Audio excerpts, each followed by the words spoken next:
চীনে জ্বর না অন্য কিছু, চীনে ভাইরাস, এই নিয়ে গত নভেম্বর মাসটা গোটা বিশ্বেই একটা উদ্বেগ ছড়িয়েছিল। চীনের বেশ কিছু প্রদেশে এই চীনে নিউমোনিয়ায় আক্রান্ত হয়ে বহু শিশু আক্রান্ত হয়েছিলেন, আর তারপরে সেটা আমেরিকা সহ আরও ইউরোপের কয়েকটি দেশেও ছড়িয়ে পড়েছিল। সেই চীনে নিউমোনিয়া অর্থাৎ চিকিৎসা পরিভাষায় যাকে বলা হচ্ছে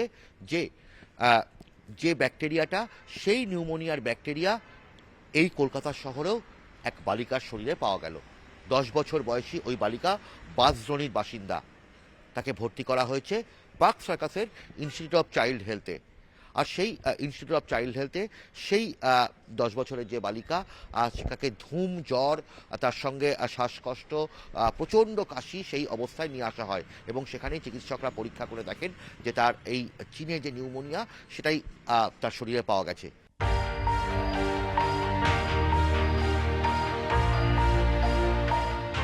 কি এই চীনে নিউমোনিয়া? কারণ ঘরে ঘরে দেখা যাচ্ছে শিশুদের মধ্যে এখন খুব কাশি হচ্ছে। অনেকেই হয়তো ভাবছেন যে ঠান্ডা লেগেছে, কিন্তু এটা নিয়ে কি সতর্কতার প্রয়োজন? আমরা এই বিষয়ে কথা বলবো ইনস্টিটিউট অফ চাইল্ড হেলথের শিশুরোগ বিশেষজ্ঞ ডক্টর জয়দেব রায়। তিনি দীর্ঘদিন ধরে চিকিৎসা করছেন শিশুরোগ নিয়ে। এই যে চীনে নিউমোনিয়া বলা হচ্ছে এবং একটি 10 বছরের বালিকা আপনাদের হাসপাতালে চিকিৎসাধীন, কি এই চীনে নিউমোনিয়াটা? এটা নতুন কোনো ব্যাকটেরিয়া নয়, এটা কিন্তু একটা পুরনো ব্যাকটেরিয়া। কিন্তু কিছুদিন আগে নভেম্বর মাসে এবং তারও কিছু পরে চীনে এবং আমেরিকার ওহিও শহরে এই ব্যাকটেরিয়া দিয়ে বহু বাচ্চা আক্রান্ত হয়েছিল এবং তার মধ্যে কিছু বাচ্চা মারাও গেছিল। সুতরাং এই মাইকোপ্লাজমা নিউমোনি এই নামটা শুনলে অনেকের মধ্যে আতঙ্ক আসতে পারে, কিন্তু আমার বক্তব্য হচ্ছে এটাতে কিন্তু আতঙ্কিত হবেন না, কিন্তু সাবধানতা জরুরি। কেন আতঙ্কিত হবেন না বা কেন সাবধানতা জরুরি? এই যে চীনে বা আমেরিকাতে মাইকোপ্লাজমা নিউমোনিয়ায় যে শিশুরা আক্রান্ত হয়েছিল তাদের ক্ষেত্রে দেখা গিয়েছিল যে অ্যান্টিবায়োটিকে এই ব্যাকটেরিয়াটি নষ্ট হয়, সেই অ্যান্টিবায়োটিকটা কাজ করছিল না, অর্থাৎ অ্যান্টিবায়োটিকটা রেজিস্ট্যান্স হয়ে গেছিল। কিন্তু আমাদের হসপিটালে যে শিশুটি ভর্তি হয়েছে তাকে যখন আমরা সেই অ্যান্টিবায়োটিকটা প্রয়োগ করেছি, সেই বাচ্চাটি কিন্তু দ্রুত আরোগ্য লাভ করেছে। সেই বাচ্চাটি এখন স্থিতিশীল শুধু নয়, বাড়ি যাওয়ার মুখে আছে। অক্সিজেন বন্ধ হয়ে গেছে, আইভি অ্যান্টিবায়োটিক বন্ধ হয়ে গেছে, ওরাল অ্যান্টিবায়োটিক আছে। সুতরাং আতঙ্কিত হওয়ার কারণ নেই। যখন এসেছিল তখন প্রচণ্ড শ্বাসকষ্ট হচ্ছিল, তাকে অক্সিজেন দিয়ে রাখতে হয়েছিল এবং খেতে পাচ্ছিল না, এবং এক্সরেতে যে চেঞ্জটা আমরা দেখেছিলাম তাতে লাংটা অনেকটাই সাদা হয়ে গেছিল এবং এই যে লাংটা সাদা হয়ে গেছিল এই নিউমোনিয়াটার পরিমাণটা অনেকটা বেশিই ছিল। এবং সেই মুহূর্তে এই যে এক্সের গতি প্রকৃতি দেখে আমাদের মনে একটা সাসপিশন হয় যেটা মাইকোপ্লাজমা নিউমোনিয়া নয় তো। তার সঙ্গে আমরা দেখি যে মাইকোপ্লাজমা নিউমোনিয়াতে চোখে এক ধরনের পরিবর্তন হয়, এই বাচ্চাটির কিন্তু সেই চোখে আমরা পরিবর্তনটা লক্ষ্য করি। তারপরে যখন আমরা আরটিপিসিআর করি তাতে মাইকোপ্লাজমা নিউমোনিয়া পজিটিভ হয়। প্রথমে আমি যেটা বললাম আতঙ্কিত হবেন না। কেন আতঙ্কিত হবেন না? তার কারণ ট্রিটমেন্ট করলে দেখা যাচ্ছে আমাদের এখানে কিন্তু বাচ্চারা রিকভারি করছে। আর সাবধানতা কেন জরুরি? সাবধানতা তো অতি অবশ্যই জরুরি, না হলে তো বাচ্চাটা আক্রান্ত হওয়ার চান্স আছে। আগে যে মাইকোপ্লাজমা নিউমোনিয়াতে যে নিউমোনিয়া হতো বা এখনও কিছু কিছু কেসে দেখা যাচ্ছে এই নিউমোনিয়াটা লাঙে অনেক হতো, কিন্তু বাচ্চারা অত বেশি শিক হতো না। এই মাইকোপ্লাজমা নিউমোনিকে আমরা বলতাম যে নিউমোনিয়াটা, তাকে বলতাম ওয়াকিং নিউমোনিয়া। ওয়াকিং নিউমোনিয়া কেন বলা হতো? তখন নিউমোনিয়া হলে বাচ্চা অসুস্থ হয়ে যায়, হাঁটাচলা করতে পারে না, শুয়ে পড়ে। কিন্তু এই নিউমোনিয়াটাতে ভিতরে নিউমোনিয়া নিয়ে বাচ্চা হাঁটাচলা করতে পারে, এক্সরে না করলে ধরা পড়ে না। যদিও আমাদের কেসে সেই ব্যাপারটা ছিল না, আমাদের কেসে বাচ্চাটি বেশ অসুস্থই ছিল। তাহলে সতর্কতা কেন? আগে যেগুলো দেখা যেত যে অত বেশি সিভিয়ার নয়, এখন কিন্তু দেখা যাচ্ছে মাইকোপ্লাজমা নিউমোনিয়াতেও সিভিয়ার অ্যাটাক হচ্ছে, আর কোনো কোনো দেশে দেখা যাচ্ছে রেজিস্ট্যান্সও হচ্ছে। সুতরাং সাবধানতাটা নিতেই হবে। ঘরে ঘরে তো ধরুন মানে অনেক শিশুরই দেখা যাচ্ছে প্রচুর কাশি হচ্ছে, তাহলে কোন ক্ষেত্রে শিশুর পরিবার মানে বুঝবেন চিকিৎসকের দ্বারস্থ হওয়া?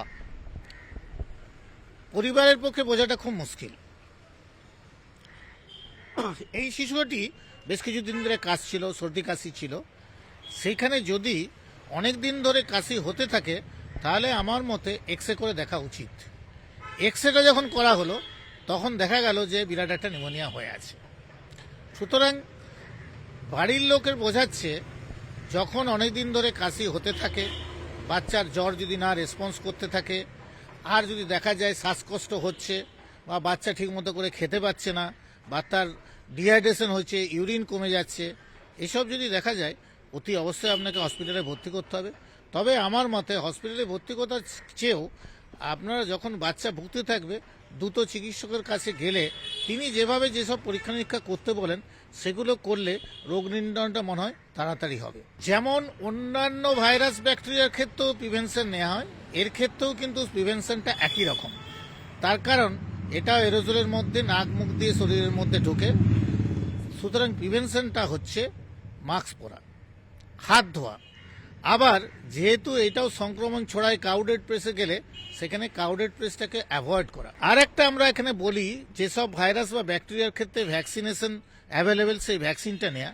কিন্তু এই নিউমোনিয়াটি বহুদিন ধরে থাকলেও এই নিউমোনিয়াটার কিন্তু এখন পর্যন্ত ভ্যাকসিন আবিষ্কৃত হয়নি।